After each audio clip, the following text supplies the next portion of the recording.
ఆయన సతీష్ ఈ వారం బిగ్ బాస్ హౌస్ నుంచి మోక్ష రమ్య మోక్ష ఎలిమినేషన్ కన్ఫర్మ్ నో డౌట్. ఇప్పటి వరకు అయితే షూటింగ్ కంప్లీట్ కాలేదు కానీ పేపర్ వర్క్ వరకు అయితే ఆవిడ ఎలిమినేట్ అయిపోవడం కన్ఫర్మ్. ఎందుకు ఈ మాట చెబుతున్నాను, పైగా మీరు ప్రతి వారం అడుగుతారు కదా ఎందుకు సార్ లేట్గా చెబుతారు, మీరు అన్ని ఎర్లీగా చెప్తారు, ఎలిమినేషన్ ఎందుకు లేట్ అంటే 100% కన్ఫర్మ్ ఎప్పుడు మనకైతే షూట్ కంప్లీట్ అయిపోయాక. అందుకోసం నేను ఈవినింగ్ వరకు వెయిట్ చేసి చెబుతా. ఇప్పటికైతే షూటింగ్ కంప్లీట్ కాలేదు కానీ రమ్య మోక్ష అయితే ఎలిమినేషన్ కన్ఫర్మే. అది మరి ఆవిడ ఎందుకు వెళ్ళిపోతుంది, రీజన్ ఏంటంటే కొన్ని రీజన్స్ అయితే ఉంటాయి కదా. దీంతో పాటు ఇంకో క్రేజీ అప్డేట్ ఏంటంటే wild card X contestants reentry ఇస్తున్నారని చెప్పే కదా, దానికి సంబంధించి ఒక 4 ఆప్షన్స్ అయితే డిస్కషన్ జరిగాయి. ఆ 4 ఫైనల్లీ ఏదైతే బెటర్ అని చెప్పి కూడా మీకు మెసేజ్ పెట్టమని చెప్పా. జర్నలిస్ట్ అధిశలు ఆ వీడియో ఇప్పటికీ అప్లోడ్ చేశా, ఆ వీడియో చూడని వాళ్ళు చూడండి. ఆ 4 ఆప్షన్స్లో ఒక ఆప్షన్ అయితే ఫైనల్ అయింది. అట్లాగే ఎలిమినేట్ అయిపోయిన కంటెస్టెంట్స్లో వచ్చేది ఎవరు, అసలు వాళ్ళతో ఎట్లాంటి గేమ్ ప్లాన్ చేస్తున్నారు, ట్విస్ట్ ఏంటని కూడా చెబుతా. ముందు రమ్య మోక్ష ఎలిమినేషన్కి సంబంధించి అప్డేట్స్ అని కూడా చెప్పేస్తే, ఈ వీడియో చూసిన వాళ్ళు ఇంతవరకు లైక్ చేయని వాళ్ళు లైక్ కొట్టేసేయండి. అట్లాగే journalist Satish and news Bol 2 channels కూడా సబ్స్క్రైబ్ అయితే చేసుకోండి. మెసేజ్ కూడా పెట్టండి, రమ్య మోక్ష ఎలిమినేషన్ ఫెయిరా అన్ఫెయిరా. అమ్మాయి ఎలిమినేషన్ అయితే పక్కా ఫెయిర్, అందులో అనుమానమే లేదు. ఎందుకంటే ఆడియన్స్ ఓట్ల పరంగా కనెక్షన్ లేదు. వాస్తవానికి ఆవిడ హౌస్లోకి వచ్చేటప్పుడు స్టేజ్ మీద కూడా ఏం చెప్పిందంటే, మాది పికిల్స్ బిజినెస్, మా సిస్టర్ ఏదో ఫ్రస్ట్రేషన్లో మా నాన్నగారు చనిపోయినప్పుడు ఆ బాధలో ఉండేటప్పుడు కొందరు అబ్యూజ్డ్ వర్డ్స్తో ఇబ్బంది పెట్టేటప్పుడు ఆవిడ కూడా కొద్దిగా ఓవర్గా ఆ డిప్రెషన్లో రియాక్ట్ అయిపోయింది. అది బాగా ట్రెండింగ్ అయిపోయి వైరల్ అయిపోయి బాగా నెగిటివిటీ వచ్చింది. అండ్ నెగిటివిటీ అంతా పోగొట్టుకునేదానికి వచ్చానని చెప్పింది. కానీ ఆ ప్రయత్నం ఎంతవరకు చేసింది హౌస్లో అంటే, ఆ ప్రయత్నాలన్నీ పూర్తిగా పక్కన పెట్టేసి ఎంతసేపు ఆవిడ గేమ్ ఎట్లా అయిపోయిందంటే, తనూజ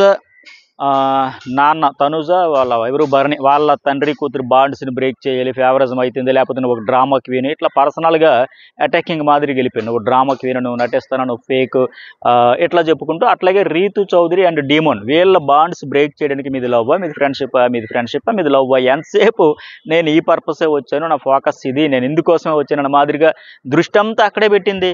ఎంతసేపు అది కూడా ఎట్లా అంటే, ఇప్పుడు 2 చేతులు కలిస్తే నాకు చప్పట్లు వచ్చాయి అక్కడ. మరి కళ్యాణ్ అండ్ తనూజ విషయంలో ఆ డైలాగ్ చెప్పినప్పుడు అక్కడ కూడా చెప్పాలి కదా. కానీ అక్కడ ఎట్లా పోర్ట్రే చేసింది, ఈ అమ్మాయి మైండ్ సెట్ ఎట్లా రిసీవ్ చేసుకుంది. ఎంతసేపు రీతు చౌదరి వల్లే ఇతని గేమ్ ఎఫెక్ట్ అయిపోతుంది, రీతు చౌదరి వల్లే డీమోన్ పవన్కి గేమ్ పాడైపోతుంది, బ్యాడ్ అయిపోతున్నాడు. వన్ వే చూసిన తప్ప, ఒకవైపు నాయనకి ఒకవైపే చూసుకుంటూ ఉండింది తప్ప రెండో వైపు మరి ఆవిడ తప్పు ఎంత ఉంది, ఇతని తప్పు అంతే ఉంది. ఆ ట్రాక్ పులిహోర వల్ల ఇద్దరు కలిపి చెరొక వల తెచ్చుకొని ఇసురుకున్నట్టుగా ఈ 2 వైపులా ఉంది కదా. మరి ఎంతసేపు ఎట్లా చెప్పుకుంటుంది ఆవిడ, ఇంత కూడివరే బాగా బ్యాడ్ అయిపోతుంది, ఆ అమ్మాయి జెన్యూన్ కాదు నాకు అనవసరం, కానీ నీకైతే బాగా బ్యాడ్ అయిపోతుంది, ఎట్లా చెబుతున్నా వచ్చింది తప్ప వాళ్ళ బాండ్స్ని బ్రేక్ చేయాలనే దృష్టిలోనే అదే గేమ్ అనుకుంది తప్ప, నేను ఆడియన్స్కి స్టార్టింగ్లో స్టేజ్లో చెప్పినట్టుగా మా ఫ్యామిలీపై ఒక నెగిటివ్ ఒపీనియన్ ఏదైతే ఫామ్ అయిందో ఆ నెగిటివిటీ అంతా తుడిచిపెట్టేయాలి, ఒక పాజిటివిటీ తెచ్చుకోవాలంటే నువ్వేంటో ప్రూవ్ చేసుకోవాలి. నీలో ఉండే స్కిల్స్ కానీ, ఆర్గ్యుమెంట్ స్కిల్స్ కావచ్చు, ఫిజికల్ టాస్క్లు ఎటు ఆడింది, చాలా చక్కగా ఆడింది. ఎట్లా నువ్వు ఆ హౌస్ని ఎంజాయ్ చేస్తా, టాస్క్లు హౌస్లో ఉండేసేపు ఎంజాయ్ చేస్తా, అట్లా చేసుకుని ఉంటుంటే బాగుండు. అట్లా కాకుండా డీమోన్ పవనే బాధితుడు అనే ఒక కార్నర్లో చూస్తూ ఆలోచించుకుంటూ ఆ రైట్ వేలో థింకింగ్ చేయలేకపోయింది, అదొకటి. అలాగే పోనీ ఇంకా సరే అట్లా ఉంది, పోనీ వాళ్ళ బాండ్ బ్రేక్ చేద్దాం అనుకుంటే ఆ డీమోన్ పవన్ దగ్గర ఆ రీతుని తప్పించేసి ఆ ప్లేస్లోకి ఈవిడ వద్దామని మా దగ్గర రీప్లేస్ కోసం ట్రై చేసిందని వైబ్ అయితే కనిపించింది. మాధురి అడిగినట్టుగా, ఓహో ఫైనల్లీ మీరు జిమ్ బాడీస్ బిల్డర్స్ అనే మాదిరి కంటే ఇద్దరు ముసుముసులు నవ్వుకుంటారు. అప్పుడైనా చెప్పుంటూ బాగుండు, లేదు నాకు బుజ్జి తమ్ముడు అని. అంత Sai Srinivas at the same time Tanuja వాళ్ళతో ఆ అమ్మాయికి ఫస్ట్ నుంచి క్రష్ అంట, డేమాన్ అంట, సో అని చెప్పడంతో అవునా నేను కూడా అబ్జర్వేషన్లో పెడతానని చెప్పినట్టుగా అట్లా ఉండింది. తర్వాత వీకెండ్ ఫైనల్గా వచ్చేసరికి షాకింగ్ రియాక్షన్ వచ్చింది, ప్లేట్ ఫిరాయించినట్టు కనిపించింది. అప్పుడు చెప్పేటప్పుడు కూడా హార్ట్ఫుల్గా చెప్పినట్టు అనిపించాలి. హౌస్లోకి వచ్చినప్పుడు ఎవరైనా నువ్వు నాకు తమ్ముడు లాంటిడు, సో నీకోసం చెబుతున్నానంటే ఇంకా హైలైట్ ఉండేది. అట్లా చెప్పలే, ఎంతసేపు ఫ్రెండ్షిప్పా, బాగుండా, లవ్వా, సీరియస్ లవ్వా, నిజమా, బయట బ్యాగ్ అయింది, బాగా చూసుకో, ఇట్లా ఇన్పుట్స్ అన్ని ఇచ్చి లాస్ట్లో వీకెండ్ నాగార్జున గారు కూడా ఆశ్చర్యపోయే మాదిరిగా బుజ్జి తమ్ముడు అనేసరికి షాక్ అయ్యారు అందరూ కూడా. అట్లాగే ఇంకోటి ఏంటంటే, ఈ అమ్మాయి ఎలిమినేషన్ మరి ఎందుకంటే ఆడియన్స్ ఓట్లు అయితే కనెక్షన్ రాలేదు, కనెక్షన్ అయ్యే మాదిరిగా ఎమోషనల్ జర్నీ పడలేదు. ఖచ్చితంగా ఆ విషయమే మెయిన్ అయితే అయిపోయింది. హౌస్లోకి వచ్చేటప్పటికి ఫుల్ నెగిటివిటీతో వచ్చింది, కానీ నెగిటివిటీ తుడిచిపెట్టుకునే ప్రయత్నాలు 1% కూడా జరగలే. ఉంటే మాత్రం ఖచ్చితంగా మాటలతో మంటలు రేపేది. నిన్న ఎగ్జాంపుల్ మాధురికి చూసారా, నేను బాండ్స్ కోసం రాలా, నువ్వే ఫేక్, నువ్వు కావాలని చెప్పేసి తనూజకి బాగా ఫేమ్ ఉందని చెప్పేసి ఆవిడ నామినేషన్ చేసి వెళ్దని చెప్పేసి కావాలని ఒక ఫేక్ బాండ్ పెట్టుకుంటుంది, ఇలా ఆయాష చెప్పినట్టుగా. అట్లా ఇంకొకరు కంటెస్టెంట్ తనకు ఫేక్ గేమ్ని ఎక్స్పోజ్ చేయడంలో హైలైట్ మంచి పాయింట్లు పెట్టింది, ఓపెన్గా మాట్లాడింది, భయపడే మనస్తత్వం కూడా లేదు. కానీ ఆ, ఇంకోటి ఏంటంటే సోషల్ మీడియాలో కూడా హౌస్లోకి వచ్చేటప్పటికి ఇది బాగా ఫేమ్ ఉండింది. ఆ ఫేమ్ అంతా సపోర్ట్గా మారల. ఆడియన్స్ ఓట్లు పడేది అయితే సపోర్ట్ చేసేది, ఎంకరేజ్ చేసేది లేకపోతే అన్నింటికంటే ఎందుకు ఎలిమినేషన్ మెయిన్ రీజన్ అంటే ఈవిడ రమ్య అండ్ మాధురి హౌస్లోకి అడుగు పెట్టేటప్పటికి బయట విపరీతమైన నెగిటివిటీతో పాటు ఇలాంటి వాళ్ళని ఎట్లా తీసుకొస్తారు, మరి ఏం మెసేజ్ ఇస్తారు, వీళ్ళు ఏం మాట్లాడతారో అర్థం కాదు. మెయిన్ మాధురి ఒక్కొక్కరు వచ్చిన ఈ సీజన్లో ఒకరు, వచ్చే సీజన్లో ఒకరు వచ్చినా అంత నెగిటివిటీ వచ్చేది కాదేమో. ఆ మాదిరి చూసాం కదా బయట చాలా రచ్చ లొల్లి పంచాయతీ. అసలు ఏం సభ్య సమాజానికి సొసైటీకి ఏం మెసేజ్ ఇద్దామని ఇలాంటి వాళ్ళని తీసుకొచ్చారు. పోనీ హౌస్లోకి వచ్చాకైనా సరే ఆ మాట తీరు పద్ధతి బిహేవియర్ చూసాం కదా, ఎలా పడితే అలా మాట్లాడుతుంది. కింద వేసి నేలకేసి జుట్టు పట్టుకుని నేలకేసి కుట్టేస్తా దాన్ని ఇట్లా మాట్లాడడం కావచ్చు. ఫస్ట్ వీక్ అంతా అరుపులతో అదరగొట్టేసి ఆ నెగిటివిటీ కూడా ఉంది. సో ఇంకెందుకు ఇటు బాటమ్ 2లోనే ఉంది. వారం అంతా చూసుకుంటే బాటమ్ 3లోనే, ఇంకా చెప్పాలంటే బాటమ్ 2లోనే ఆ 1% 5-6 ఇంకా మహా అయితే 5-7 ఈ మధ్యలోనే కొట్టమిట్టాడుతూ ఉన్నారు కనుక ఓట్ల పరంగా లేదు, ఆ నెగిటివిటీ కొంత తగ్గించుకోవచ్చు. మెయిన్ బాటంలో ఉన్నప్పుడు ఇంకేం చేస్తారు, ఆ రకంగా కూడా ఈ అమ్మాయిని అయితే పంపించారు. మరి ఎట్లా ఉండింది ఈవిడదంతా అంటే నామినేషన్లో ఫైర్తో మాట్లాడింది, కొన్ని పాయింట్స్ మిస్ అయిపోయి పర్సనల్ అటాక్ లాగా ఎంతసేపు రీతు చౌదరిని బయటికి పంపించాలి, రీతు చౌదరి హౌస్లో ఉండకూడదు, డీమన్ పవన్కి ఆటకి ఎఫెక్ట్ అయిపోతుంది, ఆవిడ కెప్టెన్స్ అయితే ఇమ్యూనిటీ వచ్చేస్తుంది, మళ్ళీ ఎక్కడ ఉండిపోద్ది, ఆవిడని పంపించడమే నా ఎజెండా. అలాగే ఈ అమ్మాయి తనకి బాండ్స్ బ్రేక్ చేయడం ఇట్లాగే ఉండిపోయింది. ఆ నామినేషన్లో పాయింట్స్ చెప్పింది కానీ కొద్దిగా లాజిక్ మిస్ అయ్యింది. ఆ లాజిక్స్తో చెప్పుంటే బాగుండేది. ఒక ఫైర్తో ఫ్రస్ట్రేషన్తో చెప్పినట్టే మిస్ఫైర్ అయినాయి కొన్ని మాటలు అయితే. డ్రామా క్వీన్ అనడం కావచ్చు, లేకపోతే నువ్వు ఫేక్ అంటే ఓకే, ఇంకా కొన్ని విషయాలు నువ్వు కావాలని యాక్టింగ్ చేస్తున్నావు, యాక్టింగ్ క్వీన్ అమ్మ, నువ్వు నటిస్తావమ్మ అని లెక్క. అలాగే ఇంకోటి ఏంటి, తనుజకి స్ట్రాంగ్ పిఆర్ ఉందనో లేకపోతే స్ట్రాంగ్ ఫ్యాన్ బేస్ ఉందనో భయపడలే. మాదిరిగా సేఫ్ గేమ్ ఆడద్ది, ఆ అమ్మాయిని పంపించిన నామినేషన్ చేసిన వేస్ట్, ఉండిపోతుంది, బయటికి వెళ్ళదు, సో మనం కూడా ఫ్రెండ్షిప్ చేసుకుందాం, ఇలాంటి సోది కబుర్లు ఏం పెట్టకుండా ఓపెన్గా ట్రాన్స్పరెన్సీగా నాకు అనాల్సింది అనేస్తా అని చెప్పి ఫిల్టర్ లేకుండా మాస్క్ లేకుండా చెబుతూనే ఉంది.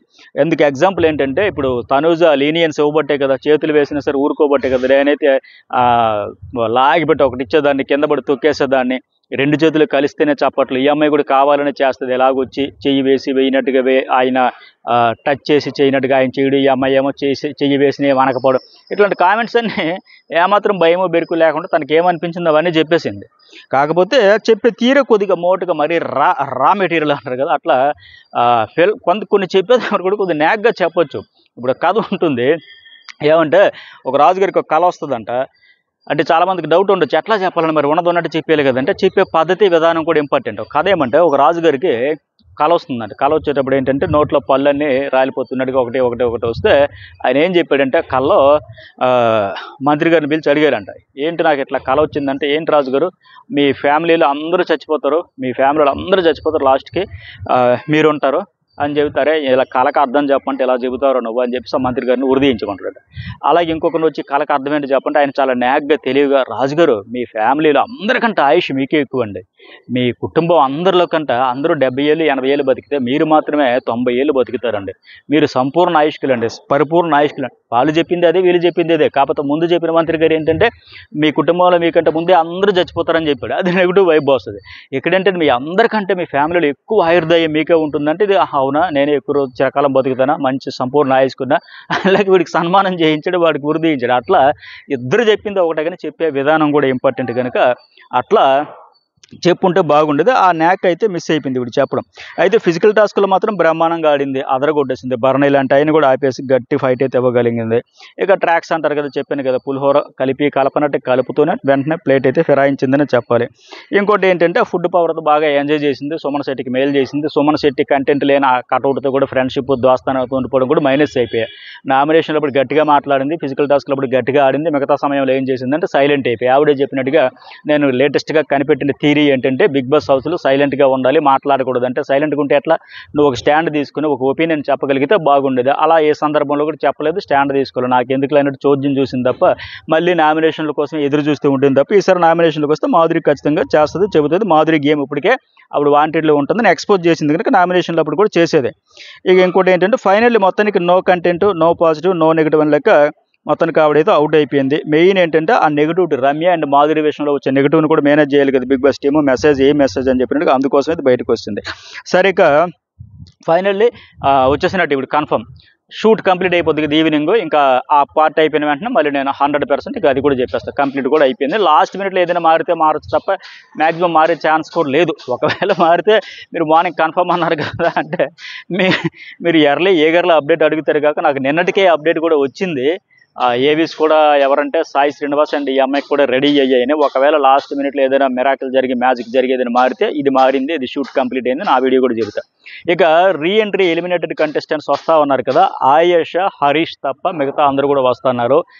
సండే లోపలికి వస్తారు. వచ్చి ట్విస్ట్ ఏంటంటే వాళ్ళు ఒక వారం అంతా ఉంటారంట తమిళ బిగ్ బాస్ హౌస్లో. ఇట్లా జరిగింది. వీళ్ళంతా వచ్చిన తర్వాత ఒకరు లేదా ఇద్దరు వాళ్ళ టాస్క్లు ఆడించి అన్నీ చేస్తారు. వచ్చిన వాళ్ళందరిలో ఒకరు ఇద్దరు అయితే శ్రీజ కానీ ప్రియ కానీ ఎవరైనా కావచ్చు, ఎవరు ఉంటే బెటర్. నేను చెప్పే కదా ఆయేష, హరీష్ తప్ప మిగతా అందరూ వస్తున్నారు. ఆ వచ్చిన వాళ్ళలో ఎవరు ఉంటే బెటర్ అంటే కంటెస్టెంట్గా పర్మనెంట్గా మళ్ళీ ఆడియన్స్ ఓట్లు సేమ్ ప్రాసెస్. వచ్చిన వాళ్ళందరూ ఒక వారం ఉంటారు, టాస్క్లు ఆడతారు, ఆడిస్తారు, సంచాలకులుగా చేస్తారు, అన్నీ ఉంటాయి. 1 వీక్ అయిన తర్వాత ఇద్దరిని కానీ ఒకరిని కానీ ఉంచుతారంట. ఆ ఒక్కరు ఎవరంటే నేనైతే శ్రీజ అనుకుంటాను. ఎందుకంటే శ్రీజకి అన్ఫేర్ ఎలిమినేషన్ కనుక, ఆడియన్స్ ఓట్లు ఉన్నా పంపించేశారు కనుక ఆ ఒక్క పాయింట్లో. మిగతా ఎలిమినేషన్స్ అన్నీ అంటారా ఖచ్చితంగా ఓట్లు లేవు, హౌస్లో అర్హులు కాదని ఆడియన్స్ తీర్పు చేసిన తర్వాత వెళ్ళిపోయారు. బట్ ఈ అమ్మాయికి ఆడియన్స్ సపోర్ట్ ఉండి ఆ టాస్క్లు కూడా అన్ఫేర్గా డీమాను బజర్ మోగిన తర్వాతకి చేతిలో రింగ్ ఉన్నా సరే అక్కడ ఒక అన్ఫేర్ డెసిషన్ వచ్చింది. టాస్క్ పరంగా గెలిచి ఉంచవచ్చు. అక్కడ కాకుండా ప్యూర్లీ ఎలిమినేషన్ అయితే అన్ఫేర్ కనుక ఆవిడ ఉంటే బెటర్ అది నా ఫీలింగ్. లేదు శ్రీజ కాకుండా ఇంకెవరైనా ఉంటే బెటర్ అనిపించిన ఒక మెసేజ్ అయితే పెట్టండి. ఈ వీడియోకి ఎంతవరకు లైక్ చేయని వాళ్ళు లైక్ అయితే కొట్టేసేయండి.